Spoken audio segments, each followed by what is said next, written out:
delighted to be here today. Delighted to be asked to address such an interesting and distinguished group as yourselves. Like Ian, I was given a very clear steer when I was invited. They asked me to speak to this question here of what role do prisons have in rehabilitation and reintegration. I get invited to do a lot of these talks. I'm never quite sure why, and you'll probably wonder the same thing as I go on today. And oftentimes the organizers will set me a topic like this, and usually I will just ignore the topic they set and talk about what I want to talk about. They don't pay us, so we can do that.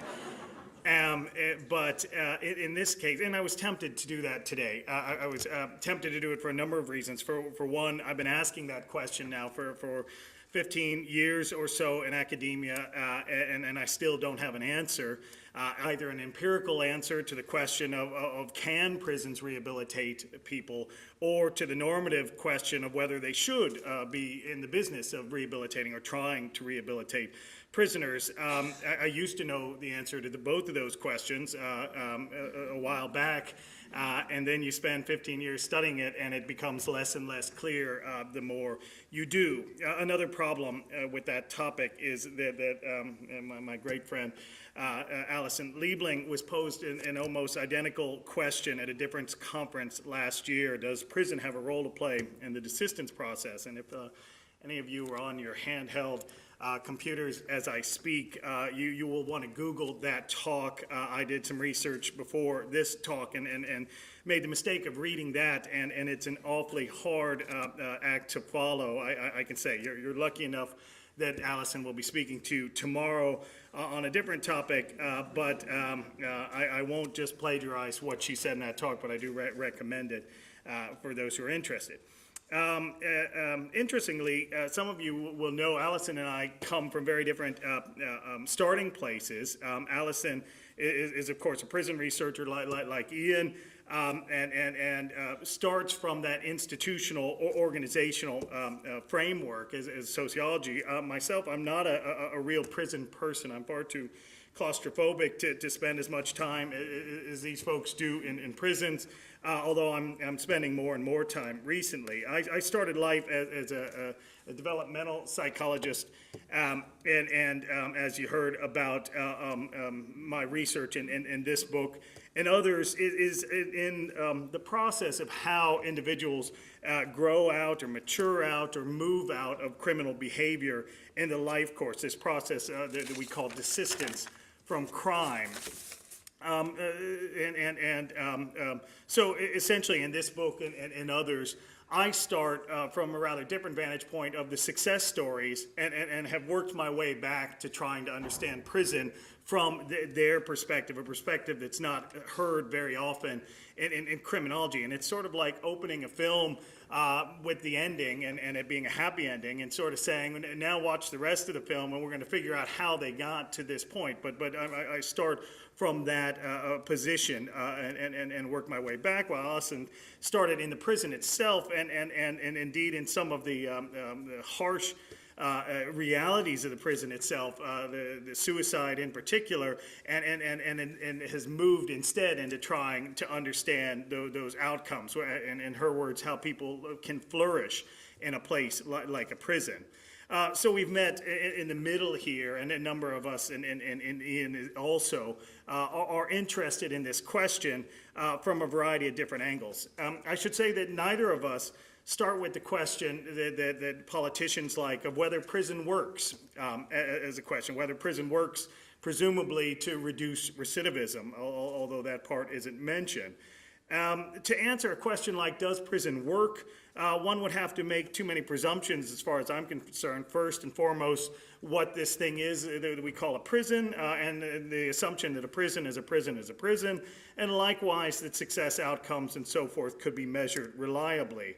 If you make those assumptions, and researchers have, you could try to compare samples of individuals who get sent to prison with comparable samples of those who don't get sent to prisons across multiple studies, put them together in meta-analyses, and try to answer this question of does prison work.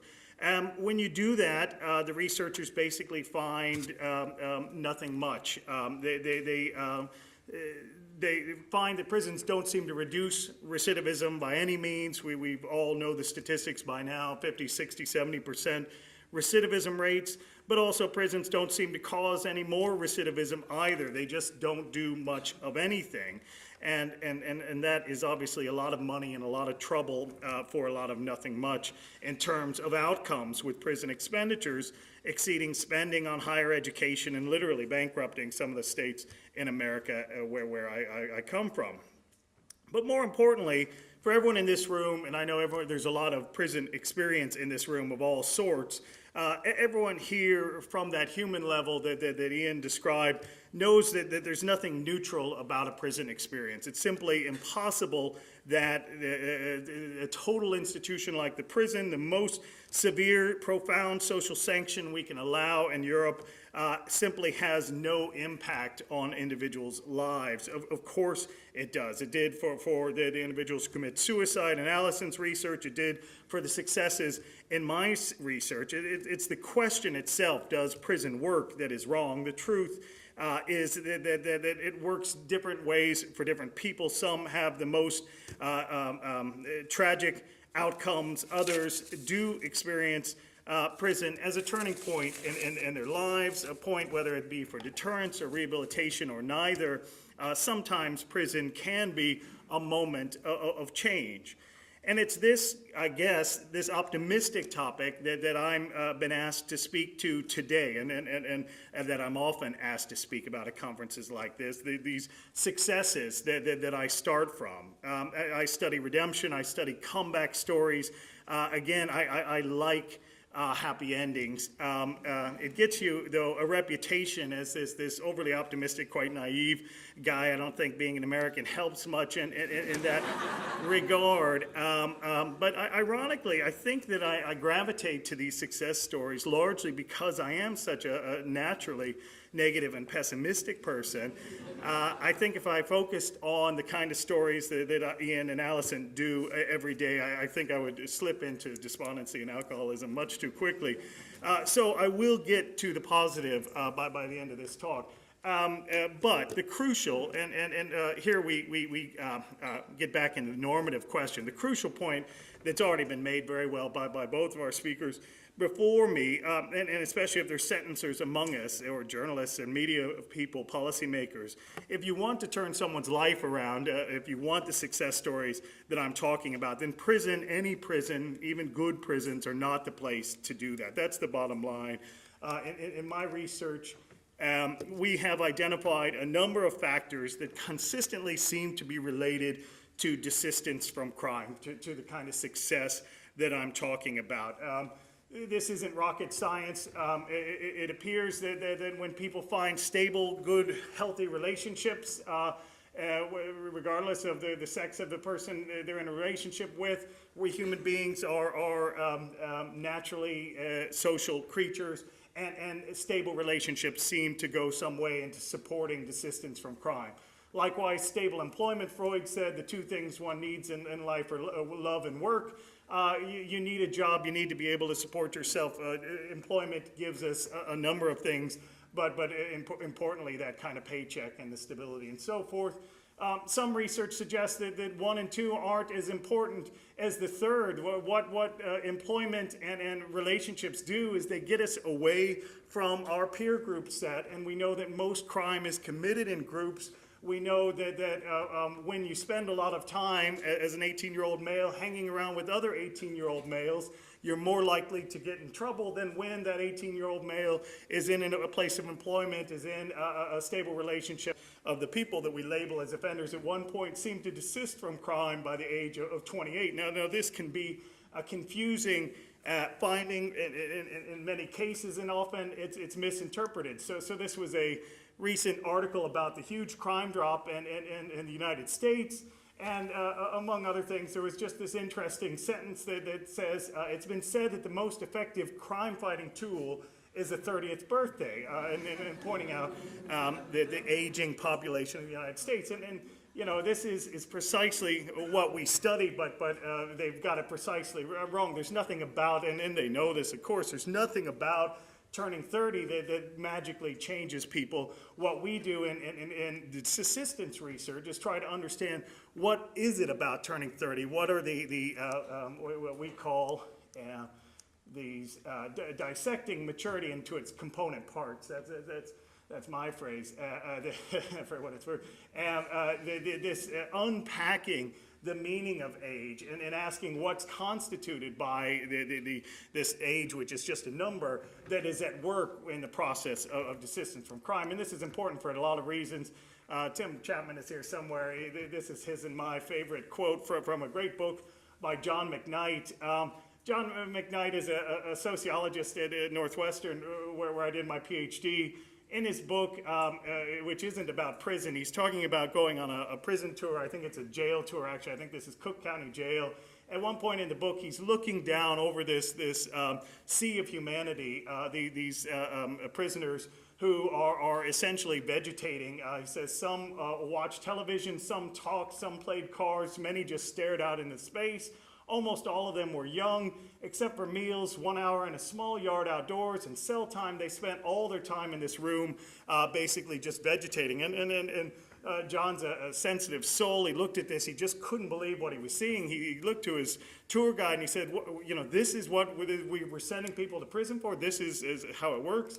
And the prison officer explained to him that this is rehabilitation that he was watching. You may not realize this, the governor said, but you are observing the only method of rehabilitation that we're sure works. These men are aging, and when they reach a certain time in their lives, in their late 20s, early 30s, exactly what our research said, they will stop engaging in the criminal behavior because they will age out. But you see, the one thing we know for sure is that people, as they get older, give up criminal behavior. So this is the kind of the worst case scenario of interpreting the desistance-focused criminal justice system. Most of us try to think in terms of how can we speed up maturation processes? How can we unpack the processes going on and not just wait and as if something magical will happen when those 30 candles hit the cake. Instead, see if we can work with those normative natural processes of desistance and grow people up earlier if we can. So when you look at these factors known to be related to desistance, you might ask, well, what are we doing in criminal justice to enhance these things? And probably the better question is, what are we doing to impede these normative processes? Well, the surest way to break up marriages is to incarcerate individuals. We know that 2/5 of prisoners lose all contact with their families, full stop, while they're inside.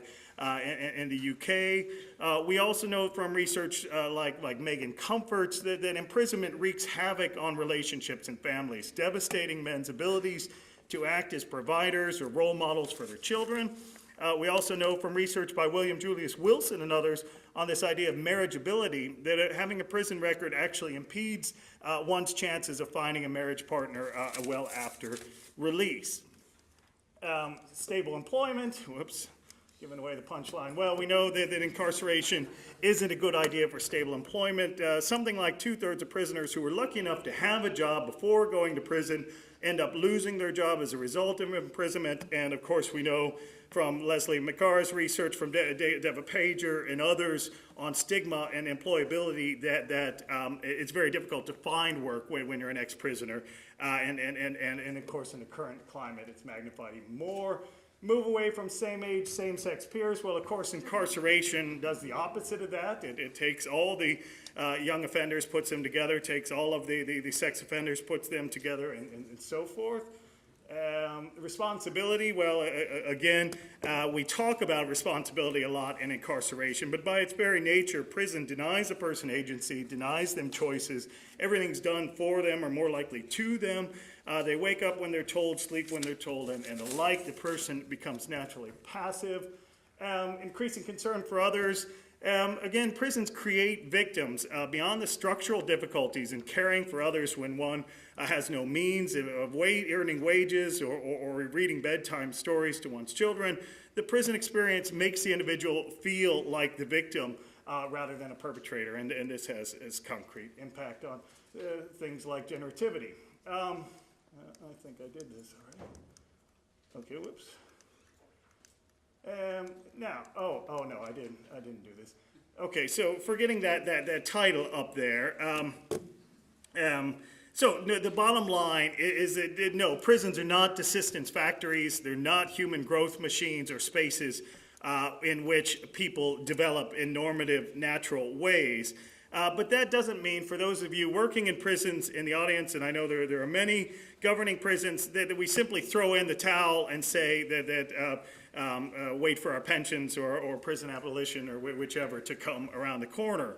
The research by Allison and Ben Crew in Cambridge and elsewhere clearly shows that prisons aren't monolithic, that there are good prisons and bad prisons in terms of this moral performance, and some prisons create a much better space for personal growth than others. Again, I point you to that research. But we know that some prisons have opportunities for prisons to earn money, real money for their families or upon their release. We know that some prisons have real training opportunities where people could learn actual skills that have applicability in the workplace. And some prisons seek to partner with employers who can provide opportunities upon release. We know that some prisons are better than others at keeping families together. A shout out to my Northern Irish colleagues. We're talking about parenting wings in Northern Ireland, places where a prisoner can be a father without subjecting children to fear, hostility, or ridicule. Parenting classes, fathers groups, storybook dads, as Ian talked about, home leave opportunities, and even some prisons have dignified family visitation processes, even gasp conjugal visits where prisoners can experience intimacy with another human being like the rest of us can, and it is perfectly natural to our species. Likewise, some prisons have more opportunities for prisoners to take responsibility, leadership roles and programs in the prison, opportunities to act as listeners for other prisoners, opportunities to volunteer their time and talents in the community to pay something back. My favorite example of this that I always give is the fire crews in California. Something like 1 out of every 4 volunteer firefighters fighting the forest fires destroying Southern California are serving prisoners. And these are individuals who've decided that they would rather do something useful with their time than rot in a cell for 9 months or a year serving a short sentence. These are available in many prisons. But again, all of these are simply ways to counter the damaging effects of imprisonment. This is not to say that even in the best prison that has all 3 of these, that prison is improving people's lives. It's simply making prison a less damaging aspect than a healthy, normative opportunities for growth, which would be better placed outside of an institutional setting and in healthy communities. So this question still remains of can prisons rehabilitate individuals? And I think the promise of the rehabilitative ideal, the promise of rehabilitation revolution and so forth, is that prisons can be places of actual improvement. That as we know, of course, the people that we send to prisons tend to be very highly damaged in many ways. They tend to come from the most disadvantaged circumstances, have poor schooling experiences, poor family experiences, live in crime-ridden neighborhoods where they live under threat and intimidation.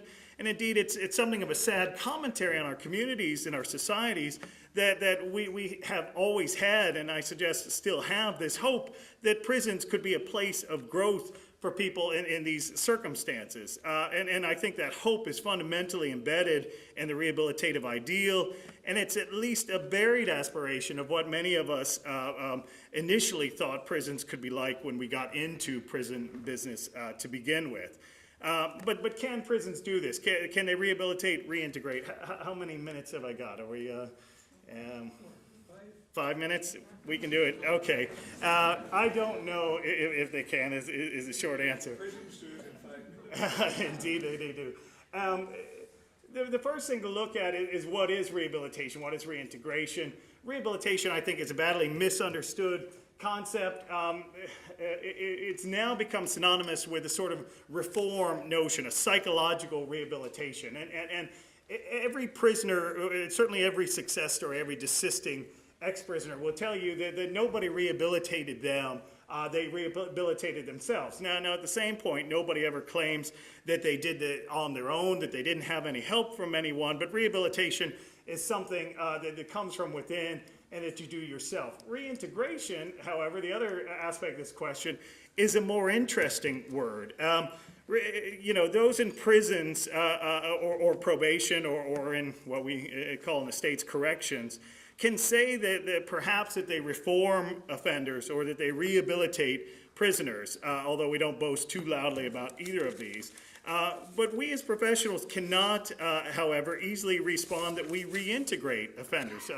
First of all, if we hadn't have unsettled them to begin with, we wouldn't need to resettle them to be quite obvious. But beyond that, reintegration isn't something that professionals can do or institutions can do, no matter how much training or good intention one has. Ex-offenders can reintegrate themselves into communities, and communities can reintegrate ex-prisoners. But the most that professionals can do is to help or probably hinder this process. Reintegration happens out there when the professionals go home. Reintegration is a concept that unlike some other terms like we use, like reentry or resettlement, actually has a theoretical literature attached to it, the strongest of which is John Braithwaite's monumental studies, and I've left the kind of look inside on there because you should, if you take anything else, take that point and check out those books. But even in Braithwaite's work, this notion of reintegration is never clearly specified, and this is from a critique by Lemley in 2001, where she asks, what is this thing, reintegration? Even to John Braithwaite, there's a kind of I know it when I see it sort of situation with reintegration. To me, the best way to understand it is to look at its opposite. And I know you had Leslie McCarr already talk about the labeling process. We in criminology are much better at the negative than we are the positive, and frankly, society is as well. We're very good in society at stigma and stigmatizing and labeling others. And this is a process we understand quite clearly. So we know how the labeling process works with offenders. One part, there's a credential that comes with having a criminal record. This is from Deva Pager's work. She says the criminal credential constitutes a formal and enduring classification, and we know a good deal about what having a criminal record means in terms of employment and increasingly other aspects of society. The other thing that comes with committing a crime, you're given a new title, and I notice even I've used the word offender several times in my talk today. You're no longer a person, you become this thing with a terrible word attached to you. You are an offender.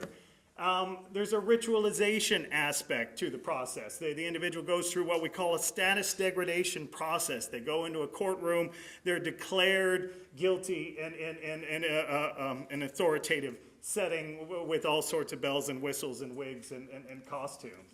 And as a result of these processes, there's an internalization, and this is the last part, but it doesn't have to come last in the sequence, where the individual decides that, well, you know what, maybe I am nothing better than a thief. I am just a junkie. I am just a whatever. This internalization, the secondary deviance, where this new identity as other or outsider. And this is a formula that seems to work with quite a bit of success. And the same process is used in positive things. So the same process is involved in becoming a priest, becoming a doctor, becoming a husband and wife, or a soldier, all these kind of elements, the credentialism, the labeling, the giving of titles, the ritualization, and this internalization of a new identity. So for my, I guess, less than concrete proposals, but certainly for my reimagining prison, if we were to do reintegration, as we say we're going to do, we could probably call on all of this formula in what we would do if you were really to reintegrate somebody as a new person. So my big proposals or reimagining of the prison would involve too much to talk about in 10 seconds, but all of these elements of official forgiveness, wiping the slate clean on a concrete level. Of course, your spent convictions bill would be just a beginning, a process through which rehabilitation becomes just as public, just as legitimated, just as formal as the process of labeling and stigmatizing and punishment itself. So they have some examples of this. Judicial rehabilitation in France resembles something like citizenship ceremonies, where individuals are declared cured, declared rehabilitated. They receive a certificate of rehabilitation that becomes a kind of letter of recommendation at the end of it, and you have this kind of welcoming home of the person who has made good on their former offenses. Now, can prisons do this? I'm not so sure. I warned you at the start that I still don't have an answer to this question. They certainly do variations and versions of all of these things can be found in individual projects and individual prisons. But could prisons become places of reparation, places of redemption, places where individuals go to make amends on what they've done, make good, and come out to a hero's welcome as they return to their communities as changed men and changed women? I'm not so sure. But from what we know from the research on desistance, this is what it would take to say that prisons are doing reintegration. Thanks very much.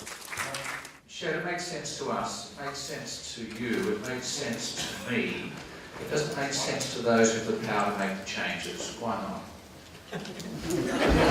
This conference, and actually Ian's discussion of the Scandinavian situation, and the conference is there, but on a smaller scale, this conference really gives me hope in that regard, and I think, I think the Irish context, these conversations would be made easier. Now some of the structural issues around the politics here in Ireland, I wouldn't want to have to struggle with that folks around here do, but in terms of public opinion, in terms of drawing on these kind of cultural narratives, I think there's something there. In fact, I find it very strange that Ireland would be, and correct me if I'm wrong, the only place without a spent convictions bill in all of Europe and most of the Western world, and yet have such traditions of what I call redeemability that I think are intrinsic to the Irish history and the Irish character. But that's as an outsider, and so maybe I understand it better if I lived here. But working with the politicians that I'm used to working with in the UK and then in the United States, I mean, I think there are elements, there are kind of wedges that we can work through. I think there are a lot of obviously vested interests in a kind of a punitive state. There's a lot of vested interests that keep the status quo. But I think there are wedges, and we've talked about the budget crisis, the economic crisis has opened some window in the United States that people are then pushing in through with other means beyond trying to save money. But I think that kind of the saving money is one element. I think some of the kind of the religious cultural narratives that are available, I think, and you and I have talked about this, are another element that could be used in a sort of politics around this reform. And again, this conference is possible evidence of that. But it's hugely difficult, and I'll look forward to your answer tomorrow. I think the question you asked is, can prisons do rehabilitation and integration? That kind of assumes that prisons are a sort of island. Offenders come from a community, a very deprived community in general. They go back into a community, deprived of cash, deprived of reputation, usually homeless, certainly going to become homeless very quickly. I'm splendid at the moment. Not so good in December onto a bridge on the canal. The process of reintegration requires community commitment, as indeed your factors of reintegrating are actually all out of prisoners factors. They are factors in the community. And one of the unfortunate problems we have in this country is the reluctance of communities to accept prisoners into transitory dwelling, into sort of, safe houses with which they can spend 8 weeks and then move on, they get on their feet. It's an all or nothing situation, which is very much aggravated by the revolving door syndrome. So I don't want to sort of just break the great silence to become the great doubter. But I think one has to see prison as part of the community. The economy doesn't exist by itself. Prison doesn't exist by itself. Offending doesn't exist by itself. They are social phenomena, and they are network, web-type phenomena, not line-type phenomena. Thanks. I just want to agree. The problem is that prisons are islands or can become islands, and it's part of that mentality that, that it's tearing down those walls that is needed to make prisons more a part of the community and more part of the web, the normative processes that we talked about going on there. Whether if you can do that and still be a prison, still be an institution of that kind. But I think your points are very well made. The other thing, though, the community's reluctance can't be completely to reintegrate, can't be completely blameless on the part of the prisons either, in the sense that if our prisoners came out differently, if the prisons did reintegration, you presumably wouldn't have the kind of the not in my backyard hostility that one has, and I think that's part and parcel to what I was trying to say with the talk, I think. Just to add the comment, I mentioned the study of 20,000 prisoner releases and how when temporary release was looked at there was a positive effect downstream. The same study mapped prisoners' addresses, so it looked at prisoners who were released and the communities they were released to, and they're very definable, very distinct, very specific communities. So again, if there was enough kind of imagination to do it, where prisoners are returned to are easy to identify and resources can be directed, targeted effectively if there was a desire to do that. So there are specific places.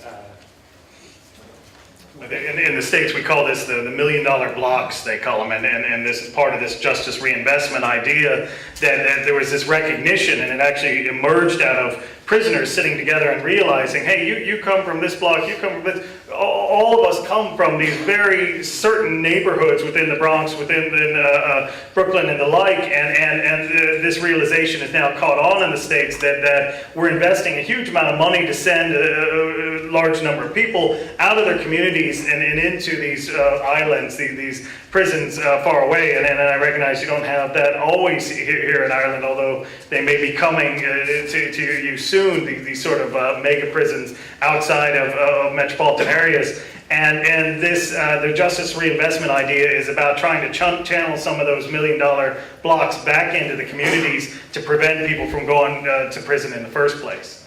To make a link and to ask a question on the basis of making the link, you've spoken in general about reintegration, rehabilitation, and Ian O'Donnell spoke about particular possible means to that, temporary release, parole and so on. One of the speakers this morning used a very striking phrase. She talked about a life sentence by stages. So kind of repeat offences, time after time after time.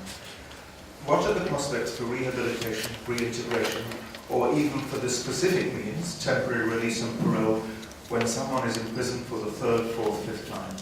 I just wanted to know if anybody in the room actually, maybe, do you know of any other jurisdictions in the world outside of Northern Ireland where you have former prisoners sitting in political office? Well, I could answer that by saying that up till, say, the 1960s, hardly a government minister in this state. Nelson Mandela. Liam Herring from the Irish People Reform Trust. Just one brief comment in relation to Noel Coughlin's point.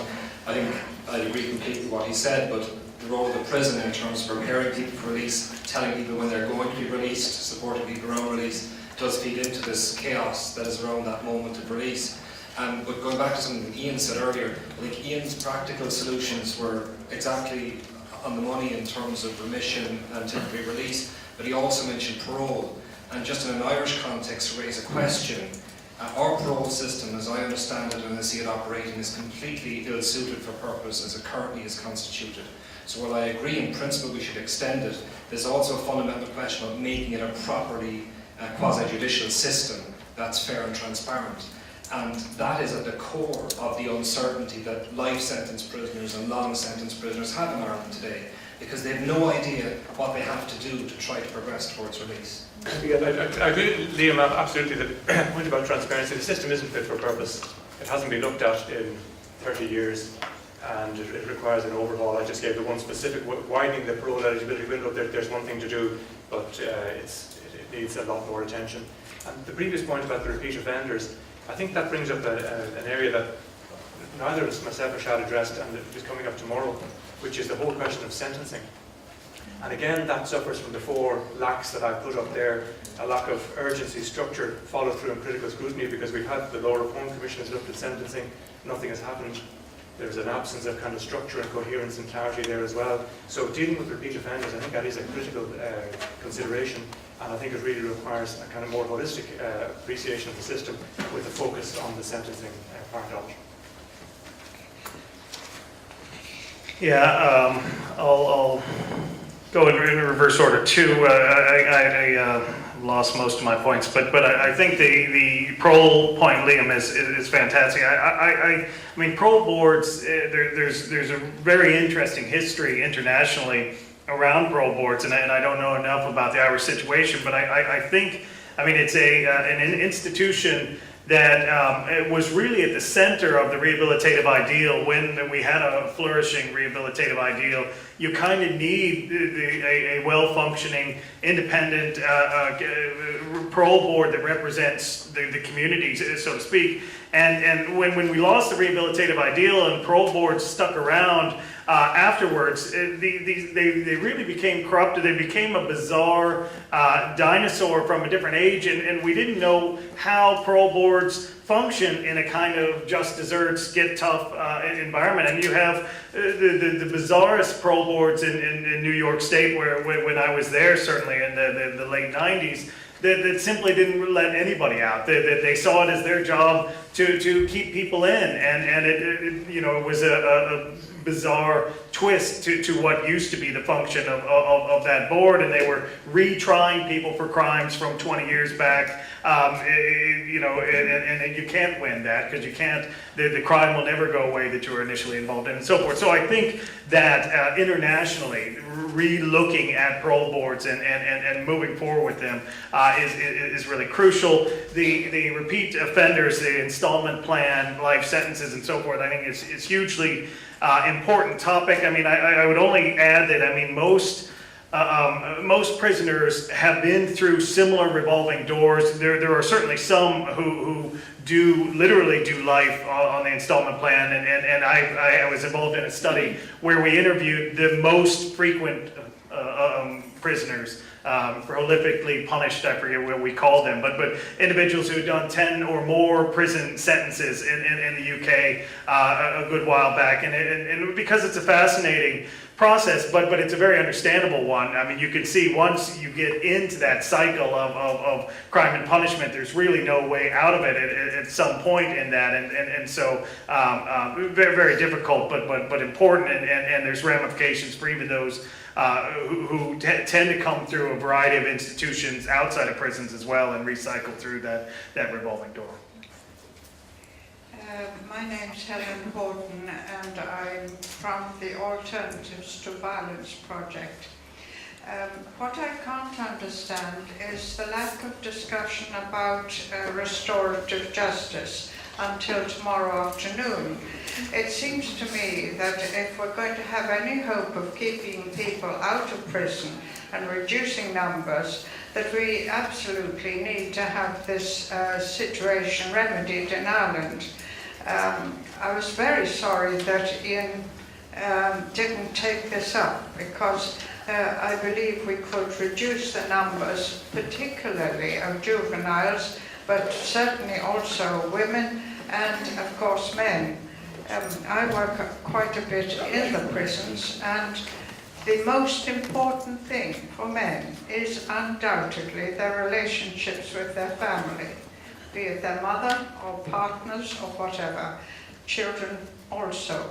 And this is the way to maturity, of that there's no doubt, and I found that very interesting at a research level from what you said. But I think it needs far more attention than focusing on people going to prison. And I also would like to see on the attendance list whether we have any judges other than Michael Riley who are prepared to listen. I remember years ago being on the Irish Penal Reform Trust when we tried to get judges to a meeting to discuss situations, and no, they had their own meetings.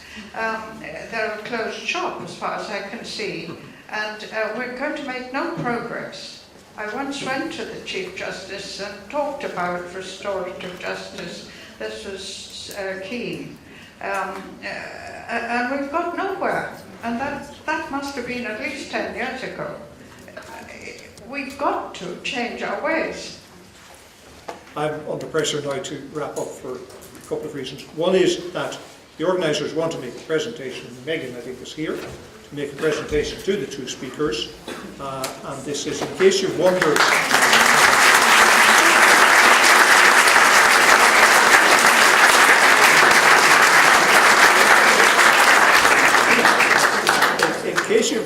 what is in these packages that have been presented, and you may have thought that it was alcoholic liquor. It isn't. It is apparently a fine art print of the Hipney Bridge by a very fine photographer called Charles Norman. So they're not going to be doing anything improper at all. Okay, the other thing, and of course, I'd like to thank on your behalf and ask you to express your appreciation to the two speakers who've given very stimulating and I think very thought-provoking talks.